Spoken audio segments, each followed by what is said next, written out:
Hi అండి, welcome to my channel. మీకు కనుక మా వీడియో నచ్చితే తప్పకుండా లైక్ చేయండి, షేర్ చేయండి, సబ్స్క్రైబ్ చేసుకోవడం మాత్రం అసలు మర్చిపోకండి. ఇంకా విష్ణు అయితే మొహానికి అయితే కచీఫ్ కట్ని ఆటోలో అయితే వస్తాడనమాట. ఆటో తోలుకుంటూ అక్కడైతే వరలక్ష్మి నుంచి ఉంటుంది బస్ స్టాప్లో. మేడం మీరు ఎక్కడికి పోవాలి అని చెప్పి అడుగుతాడనమాట. అడిగితే జూబ్లీ హిల్స్కి వెళ్ళాలి అంటే 500 అవుతుంది మేడం అని చెప్పి అంటాడు. అదేంటి 100 రూపాయలే కదా అంటుంది వరలక్ష్మి. నా ఆటో స్పెషల్ మేడం అని చెప్పి అంటాడనమాట. ఇంకా విష్ణు అయితే అవసరం లేదు నీ ఆటో అని చెప్పి ఇంకా వరలక్ష్మి అయితే అంటుంది.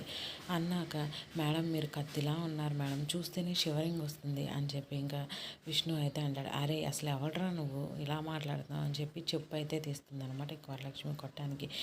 వరలక్ష్మి నేను అని చెప్పి అప్పుడైతే మాస్క్ అయితే తీస్తాడు. ఏంటి విష్ణు గారు ఇది అని చెప్పి అడుగుతుంది. ఏం లేదు ఊరికే సరదాగా అని చెప్పి అంటాడు. ఇంకే వరలక్ష్మిని అయితే చేయి పట్టుకుని ఆటో ఎక్కేస్తాడు. ఇద్దరు ఆటోలో అయితే సంతోషంగా వెళ్తూ ఉంటారు. Thank you for watching.